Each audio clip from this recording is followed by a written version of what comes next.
So we have DEC first, right? Yes, EDC will be first, tab number 8. I'm going to recuse myself for this. Although I guess this is just Courtney Henderson from CERC. She's from CERC, the Connecticut Economic Resource Center, which is basically what the EDC's budget is comprised of this year. So Courtney came all the way down here just to ask questions and be grilled on what we're going to deliver. You can sit down, I'll stand. I mean, it's pretty much, you know, to truncate the long story here, you know, for the last 3 or 4 years, we've been saying we need some professional help in town. The Economic Development Corporation really, commission really is nothing more than an advisory panel. Economic Development Corporation that we should be developing. We should have somebody professional in town to help market the town, to market our vacant properties, to help retain business. Times are tough. We haven't gotten any money over the last 3 or 4 years, but this year, working with the Board of Selectmen and Christine especially, and the people at CERC, we think we found a solution to get started on, you know, these are long-term kind of projects to actually turn the town around. It doesn't happen in a year. CERC is, we've worked with them at the EDC. They're a great resource in Milltown. We've had Bob Santee come down here and talk. We've had some seminars where they've got people together. Terry Elton from Branford, I think some people were in for that. And they also supply consulting services. So what we kind of did is said, you know, what are the 4 major objectives that we'd like to get through this year, given the fact that we have limited resources. First really is kind of retaining our local business, retaining and expanding the business. So it's ongoing, it's hard to do, the taxes go up and all that, but it's how do we keep these people incented, how do we make sure they know what resources are available, how do we just make sure we care. That's kind of an ongoing thing. The other is we have a large inventory of vacant properties in town, and they've never really been even close to professionally marketed. They're thrown up. Sometimes it's individuals. I mean, we didn't do the right job, I think, with Mill Pond the first time. And there's, you know, it's not anything that's basically just unique just to Clinton, but it's unique in a lot of towns. But we've never really done that. That's because we haven't had probably the staff to do it. So second is really kind of inventorying and marketing our vacant properties. The most important ones, obviously, you can knock them off the list, but all of them. And the third is to actually market Clinton overall. We've never had a marketing program here. We've never, you know, EDC puts some ads up at during Christmas in Clinton, and we do some things at Clinton Crossing and all that, but it's, you know, what do? You do that.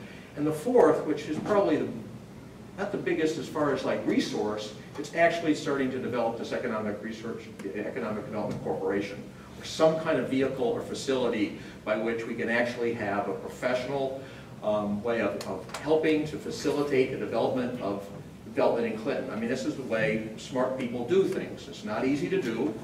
It takes some time. It takes some research. CERC is exactly the kind of people that can help us get there. EDC has been starting that anyway by itself, but we don't have the resources to actually say, how do we do it? What are the pitfalls?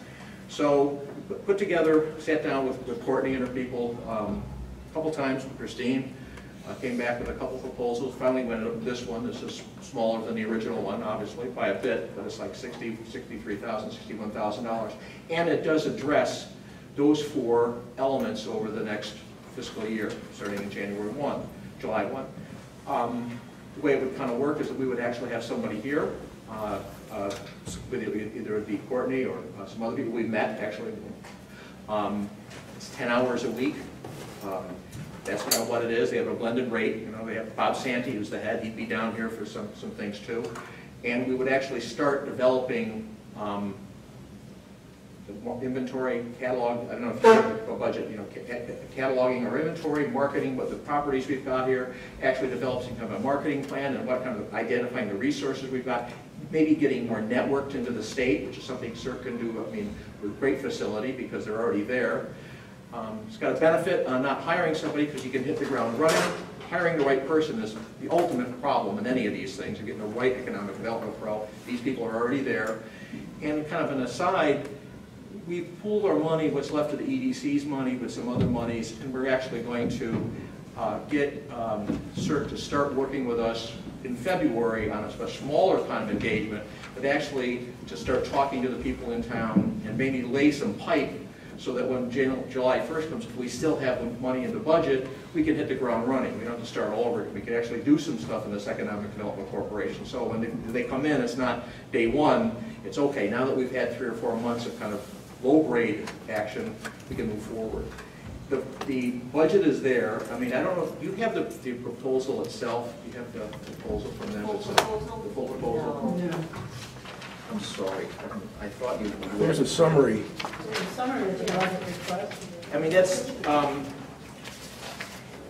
about the circulator. well, Yeah, they would get that. Maybe we if this is, that's it. this is it right here. That's it. It's got kind of the logo Oh, on the yeah, front. okay. I mean, it breaks it out, you know, pretty discreetly on, you know, kind of different action items. It adds up to, you know, for anybody who's had consultants before, kind of ideas what all these elements would cost. Bottom line is the 63,000, I think what one you have is a 63 or 61. 63,900. The total budget is 69, but they're is No, 63, there. 950. Right. 61,450. So, I mean, that's it. The rest of it is nothing. I mean, there's, we've left $5,000 in to do some advertising for the town. We'd like to still have a presence at Clinton Crossing twice a year. You know, these are not necessarily placeholder.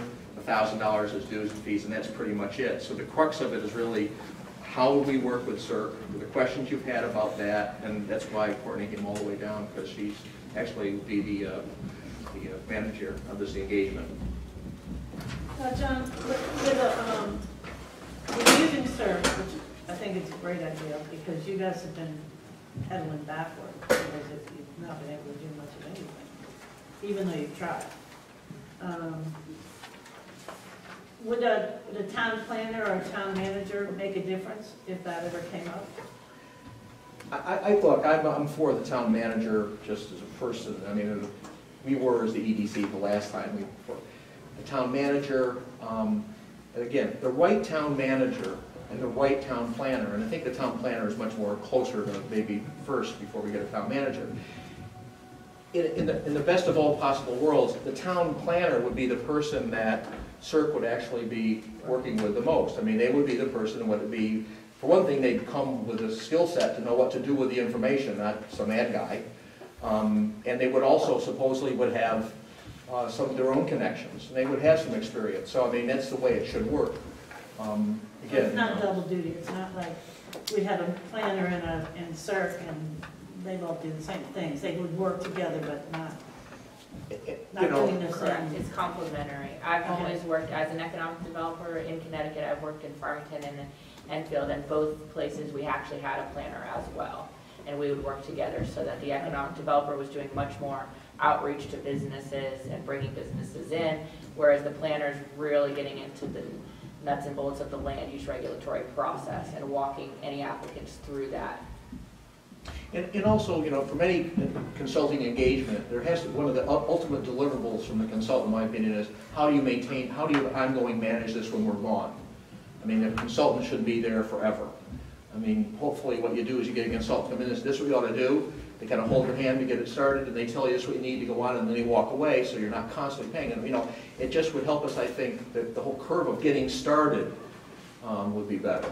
So, John, would we have, because it looks like there's 3 different people, Courtney, Sadie. Kristen, and Sadie. So would they rotate, or? Yeah, so depending on the different projects that we would do, the marketing and outreach would be done more by our, by Christy, our marketing vice president, whereas I'd probably be doing more of the outreach to businesses and that kind of thing. And Sadie works under me and can do some other things that are not quite as high level. So you're all It just kind of depends on, work with together? those priorities, we would split up those hours. And to be honest, when you look at, you know, these separate kind of like line items as far as what the objectives are, anybody's, you know, these things become fluid when you get involved with a consultant. Some become more important, some take more time, some things are, I mean, it's, we get held rigid to, let's say, 3 hours a week to this and 4 hours a week to that. So we kind of got the availability there. And also, you know, one of the things the EDC was talking about the other night was maybe augmenting our own EDC members with something that Doug had been talking about, maybe some subcommittee that would actually have some people that could help work with this. So, you know, on one side, CERC isn't doing all the work and they just give you a report and you read it and put it in a drawer. I mean, there's got to be there's got to be action items to be done. So we're pretty ramped up for that. I mean, we're really excited about this. Christine, you had something you needed to add to what they were saying? Yeah, I just wanted to provide that also with a planner. So you have somebody who's engaging with the public, bringing back the information that your businesses need in terms of the regulation changes to make them more, be able to expand or do whatever. So Courtney could be that person who understands the regulatory process, understands the language that a developer is talking about, and then processing information, bringing it back to the planner and or the Planning and Zoning Commission saying, hey, this is what the market will bear, this is how we need to evolve and get ourselves moving. So there's an important component there. Planners working here, engaging with the land use, or with the zoning boards. Courtney would be out there on the street, bringing people back in and bringing information back in. And then in terms of the expertise Courtney brings along, I've been engaged with some of the seminars she's been doing around the state for probably a year now, is it? Has it been that long? Yeah, oh yeah. And incredibly resourceful. You have municipalities from all over the state coming and taking these courses, and they're fairly lengthy, you know, up to 3 hours, some of them are 3 hours long, and robust. And every course I've participated in, it's a nail on the head in terms of everything that this municipality needs to get done to move forward. I mean, this is the soft benefit of this, I think, is basically when you deal with anybody in the town, you say from the EDC, it's, yeah, we've heard this before, nothing's going to be, you know, this same old, what's going to change? And this would serve as some kind of proof that maybe we're actually doing something. I know when I talk to people at this Economic Development Corporation, something like Mike Milano last night, and you start talking about some of these ideas that maybe you're moving ahead, and all of a sudden they look like maybe something's going to happen. And I think, you know, a lot of this is an emotional thing, that we're actually doing something. We're going to have people in here conducting stuff, not the same old group of retired guys talking to them. Anyway, that's... Well, I think Clinton's at crossroads where we need something to get done. My recommendation is this is an excellent way to do it. It's very cost effective, we think. You get a lot out of it. We've worked with these people before. I mean, not on this, but you know, they're always amazed. We're always amazed at how much resources they have up there. I think we don't really utilize them that much. I know, you know, it's a big jump in percentage-wise for what, you know, from $7 grand to this, but it's something I think everybody in town, including everybody at the table and everybody in the room, says we got to do something. We got to do something. Get unstuck. A couple of questions on the your references. You have North Haven and Beacon Falls, Hampton. Do you have anybody down on the shoreline? Sure. Terry Elton, actually in Brantford, we're working on their EDC website right now with them. And we've worked with Madison, with Tom Banish. Work with Susan Beckman at all? We have, I've done a lot of sort of mentoring with Susie Beckman in Old Saybrook as she's kind of trying to getting up to speed and sort of what does an economic developer do on the ground. Not a formal consulting model with them, but certainly a lot of contact with those towns. Now, the other thing is your funders. Are you still like all the utilities? We have all the regulated utilities. Who do you have as your funders right now? So we have all the regulated utilities, so Eversource and UI being the most, and then all the water companies, the gas companies, and they together provide about 60% of CERC's funding. DECD provides another approximately 20% in order for us to do the global business recruitment out of state, out of country on behalf of the state. That's specific to that set of tasks. And then so the additional 20% is made up through fee-for-service models like this one. Of course, the other piece is that you do grants. I mean, we're looking at grants. If you had some ideas that you're talking to us about, well, we can pursue this grant, that grant, that gives us some idea that not only we expended this money here for all the other things, but there's also the opportunity for us to have someone come in here who knows where to chase the grants. We'd hope that, I mean, I hope a deliverable of this is that identifying sources of revenue, I mean, on a macro. That would be. But even for this Economic Development Corporation, how do you get money to get this thing started in town? And that's something we don't know, and they do. But it's always helpful to be able to, and you didn't jump from 7,000, you jumped from, 7250, is that what we budgeted? yeah. Actually, You spent 700, what did you spend?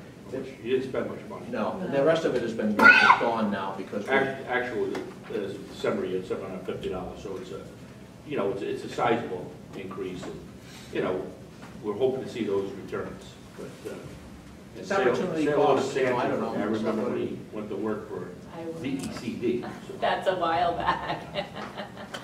Christine? The only other thing I'll add is that recently Courtney started engaging with our consultant planner, John Guskowski, although I think you guys have been familiar with each other for quite a long time, to work on grants and things like that. John Guskowski, our consultant planner, has been very diligent in bringing in grant opportunities and getting grants awarded to the town, so there's a great relationship there as well. So they will work well together, and we all are familiar with the goals. So. I think that's a great opportunity. I just never got a feeling that we were pursuing grants as vigorously as we could and should. Have you discussed this with Yale, Quinnipiac, UConn, because they have many schools that do exactly this kind of work? we have not. Why not? Because it may be free. They did a wonderful architectural job for us years ago What at did Yale What University. did Yale do? Did they do a? They came in, they did a complete downtown look-see.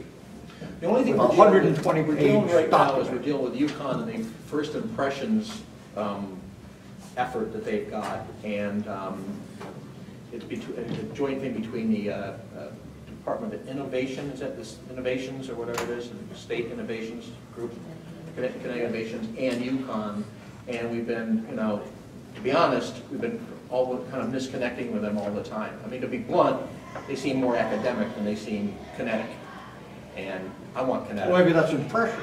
Well, it's my Maybe. impression. I mean, like I I'm said, I saying, want have some you followed fun. up on it? I just, you know, I figured it's enough, it's time to do something here, just to do it.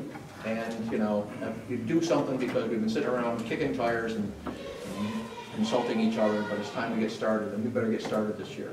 Mr. Chairman, as a member of the EDC, I was really not going to say anything, but since Mr. Trainer is also a member of the EDC. I am, yes.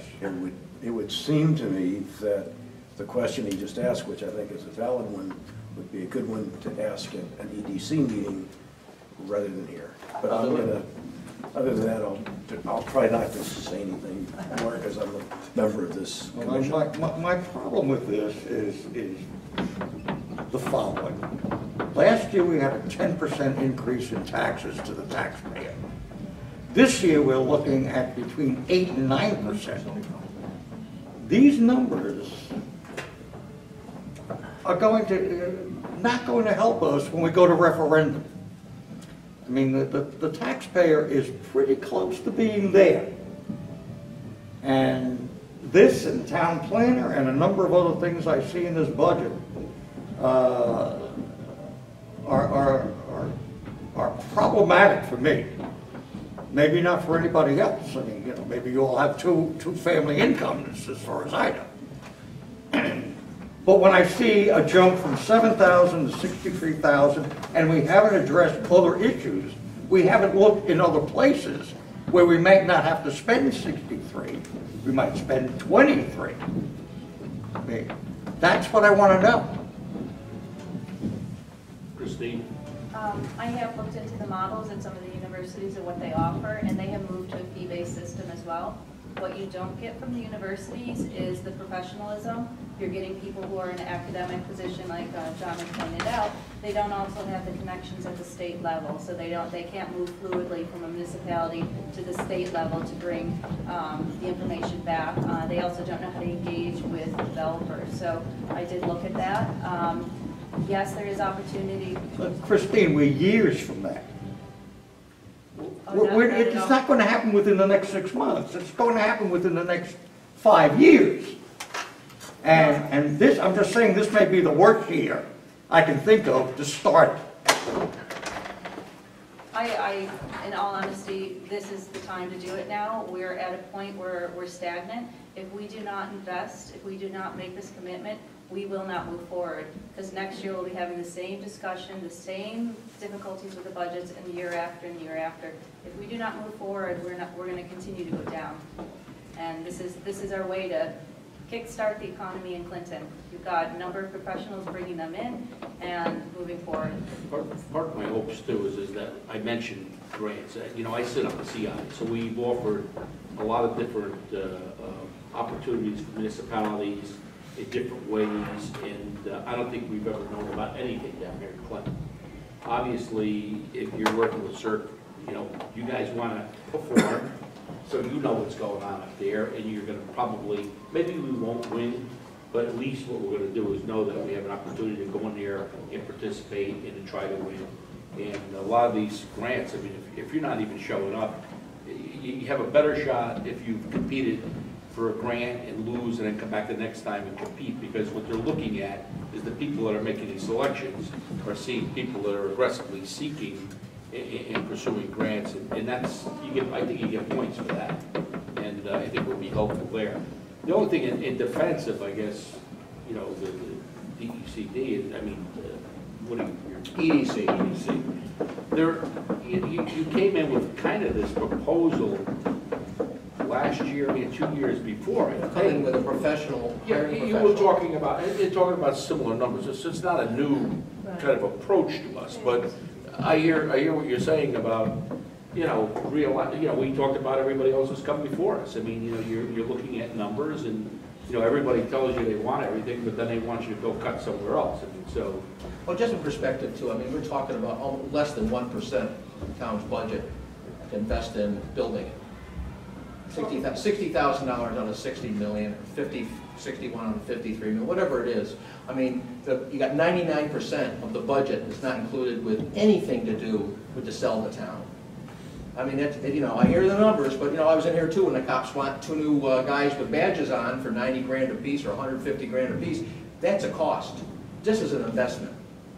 John, Yeah. you said that there was we have a large inventory of vacant properties. I'm not gonna hold you to it, but approximately how much is the market value of what we have that we're holding? Well, I don't know.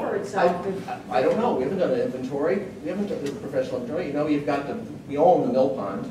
That's more than 2.8 million, which we sold it not for.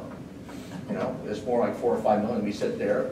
We've got properties in town, even on the west end. You're going to have the CVS building is going to be a property. That guy will probably want to, you know, what happens when the new CVS comes in? You've got the party store down here. You've got all the things when you go down where the lineman owns half the town. So there's a lot of, I mean, we're not saying we would sell it, but find it, have the right people come in here to buy it, to put businesses here, to build traffic into the town, to see something going up versus something going down. Because right now, all we got going up is a CVS. Not even a train station anymore, no mill ponds, no Unilever. I mean, last year it was better than it is this year. Last year we had still mill pond with a flicker going on it, and then a train station. We're down to 1 CVS. That's the entire economic development of the town. It's all our Don't you town. have to spend money to make money? Well, I mean, just, look, you know, basically, these 2 guys have been to ADC, they know what we are, a bunch of guys. We're gonna have a debate when we vote on what we approve or cut, and we'll be able to You could, you know, ask that question. If we, I don't wanna sit here and go over the same thing about, don't we have to spend money to take money, and, you know, about the mill rate. I mean, we know, we're saying the same thing over and over. You have to make the call. I mean, it's a tough year, I know what's saying. I mean, the business guys say, you know what, their taxes are going up. Exactly what Doug is saying. I'm here to advocate for what the EDC needs. That's all. Any other questions? Hearing none? Thank you, John. Now, you're up next, I guess, right? So then you can talk then. Selectmen budget. Right. Tab 1. You're up, Christine, now. Now you can expand on that. Expanded fund? Break, I can't control you. That's one.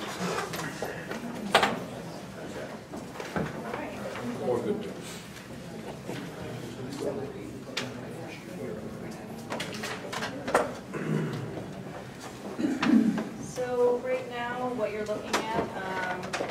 You obviously have the salaries. The selectman's salary was reduced significantly, I believe, under Bruce Farmer. You have the stipends for the selectmen. I believe they were reduced as well.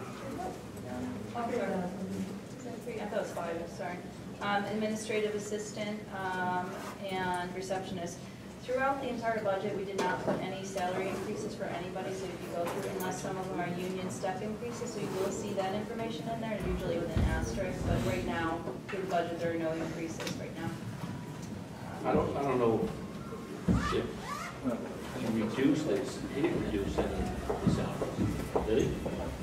At one point, it was higher. I think he was talking about it, but The selectmen proposed his salary being increased, Correct. and it was turned down. Okay, so It was always turned down by him. So it's what it was. So they didn't get him along with others, but with others. Yes, Because he wasn't the only one that didn't get it. correct. Really never took one. But it has been reduced. It just was never increased. It's always been Okay, the I salary. get that. I'm just saying, there's a difference between never increased and reduced. Okay, So I just want to be previous line. factual. You had different information, I guess. All right, and then obviously, so the stipends remain the same as well from the Can I ask a 17. question on the stipends? We're all volunteers here. We get nothing. Why does the selectman get $300 a month? No, Okay. it's 50 They meet, Or $250 a month, whatever. they meet 4 times a month, correct? Yeah. We meet once a month, we meet more often during the budget time. I assume that the reason that they receive money is because of those reasons. To ask, here's a question for us.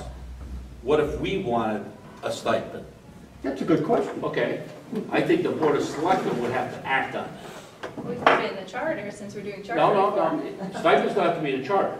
You don't have to, but Okay. if you want it to be upheld. But if we want to have a stipend or not have a stipend, we don't vote on that. They vote on it. We can, we vote on the budget, and I guess at that point, then we can act. But if we wanted a stipend for ourselves, We could put a stipend in for ourselves. I don't think we can. Absolutely. I don't have a town attorney. We're not gonna do it, I'm but not we sure, could. can we do that, Dawn? I don't believe, I think the policy has to be set at the selectmen. It's gotta be set at the selectmen. And it can be a recommendation Now, down. I will ask a question, if, where's the selectmen? I don't see any here. They should show up, they never know what happens to them when they We don't have a show up. first selectman. Well, we're not talking about her, you're talking about That's true. stipends. We're talking about selectmen. So- Stipends. I don't know if we're, here's the interesting question. I don't know if we're empowered to say we're going to get rid of the stipends, but we can, I guess, We're eliminate the budget. We're The- empowered well, to do you- whatever we want with the money. well, it still says stipend, right? That's a question for the attorney. Because we are empowered just to zero out that line. Yeah, well, it's compensation.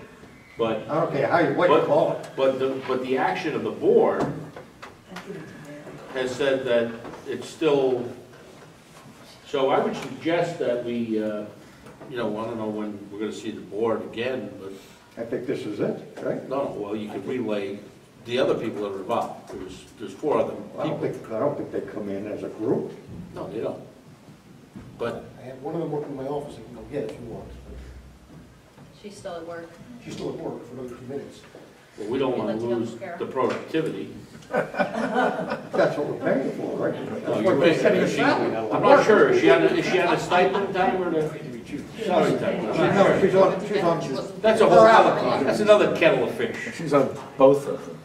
All right, but we'll discuss that, when we go through the, each budget item, we'll entertain motions. well, you're gonna hear one. Any other questions on any of the other items in selection? Yeah. Is the receptionist absolutely required? You're talking about which one, Joan? Yeah. Joan Lewis? Yeah. She's particularly busy dealing with room bookings. As you know, we don't earn an income from it, but we can then offset the costs of the municipality utilizing all the rooms, this room upstairs. There's a lot of issues regarding the insurance, back and forth, so she's very busy with that. When Mary's not in, she's covering the selectman's office as well with the phone calls and booking the meetings. So yes, she's very well utilized. I guess the question would be, is there anyone in the clerk's office that could pick some of that up if she was not there? You've got 3 people in there as well, don't you? That would have to be a discussion with the unions. You think there's a union issue with that? Well, they're different jobs. They're different jobs within the union, so. We have negotiations coming up, obviously, you know, that's things that can be looked at, you know, what you have and how, you know, people are being used, there's issues of cross-training, all that other stuff, so that's, you know, that's possible, something that could be discussed in negotiations. That's for, the first selectman is, with their team as the chief negotiator. Well, listen, we have a line item that says elected official salaries, $99,000, and that is a combination of the first selectman and the selectman's stipend. So on one line item, it's a salary, on another line item, it's a stipend.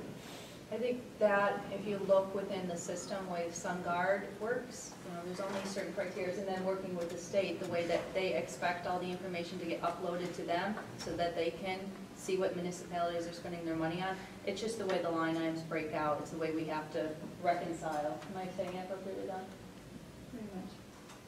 So sometimes you're going to go through the books and some things don't really make sense instead of the way that they're written. So that's why you need to look at the supportive material in the back afterwards that highlights, they'll give you a description, more of a robust description as to what is in that specific line item. How is the stipend reported at the end of the year?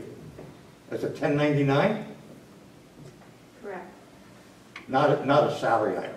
It is not a no, they are salaried. They do receive a check. It is a W-2. You have? It's subject to, it's not subject to Social Security. We do take Social Security Yes. out. Yes. You do. It's a W-2, I'm sure you do. Okay. It's a 1099, you don't. It's a W-2. So it should be, why wouldn't we not just give it 1099? Because it's really, if you start getting into Social Security, then I assume that we should be paying workers' comp, unemployment comp, all the other things. I mean, They're eligible for that, even if it is just a stipend. Or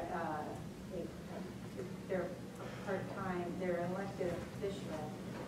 They're covered under workers' comp, they're covered under unemployment, they're covered under all of them. Just like a lifeguard would be, or the lifeguard's part-time and $11 an hour. but they're still covered under all of that as well. Right. We're looking to save money. I mean, I just think that, so we're taking their 6.5% out in Social Security before their stipend? That's the way it's set up. Right, and then we have to pay a portion too, right? Well, we pay Yeah. the other. The employer. Which if it was a 1099, they would have to pay, both of them, right? Is there any objection? So it is treated basically as a salary. Yeah, it should be. Probably the word stipend is probably, the word stipend is. I always thought it was a stipend, but then it's a part-time salary. By the way, let me ask you this question then. As a stipend, we're paying, you know, the whole issue about then are we subject to someone filing a wage and hour complaint against us on what we're paying as far as minimum wage? Probably. I think we ought to review the whole stipend and maybe go back. But not tonight. No, I thought it should have been a 1099. Thank you, Bill. I agree, but that's not the way they're set up. That could be You asked reviewed. how they were set up. That again, that's another action for the board of selectmen to take. If you like, I can go and summarize to the board of selectmen in an upcoming meeting and tell them of the disgruntled members of the finance board and then relay all of these issues. If that would please the board. That would please Okay. us. Nothing pleases me. But then that's me. Any other questions? I just would like to make the point, because I likely will not be seated when we're making these decisions, but it strikes me that, I mean, all the issues about the money being spent for a planner, money being spent for EDC, et cetera, that instead of just passing that through to taxpayers, it would really be good if we could find some places where it's duplication between, or even the other one that would strike me is for the selectmen to say that we're gonna voluntarily give up our stipends until we start seeing a growth in the grand list. Something that we have an incentive that we're in this together because that's the issue. I mean, I believe that this investment could make it a lot easy. I mean, if we started it 2 years ago, we might be seeing the fruits of that. I mean, if we had been able to save mill pond, just that alone would have been huge, but we didn't. I mean, there's some opportunity costs that we're not grasping, but in the meantime, we can't just keep layering on more costs with a kind of pie in the sky that someday this will all come back. We're planting seeds, but occasionally you have to make some sacrifice for the corn, for the corn seed that you're planting. So I'm not seeing a lot of that sacrifice in here so far. And I know people have come in flat, asking for more than flat is really asking for a lot. But when the grand list, when the tax base is not growing, we can't really continue to grow. I did go back to look back to 2015, and I don't think there's been a lot of growth. I mean, I think they've been flat for some time. So it's kind of, there was a lot of appeals. Yeah, there were. Yeah, it feels. no, you're talking about tax. That's what the only place I could get revenue was there. Yeah, but I'm talking about also each of the cost centers have not really gone up that much in the last 3 years. It's been in other things like health and debt service, salaries. I mean, you put it all together, the line items, trying to find where you're going to, if you're going to cut those line items, let's say back to 2015, which was kind of my suggestion, you still would, they're not much bigger than 2015 except for the debt service and health insurance and a lot of things. And so the question is, how do you offset all of those other costs? And just sending a bill to the taxpayers is clearly not, is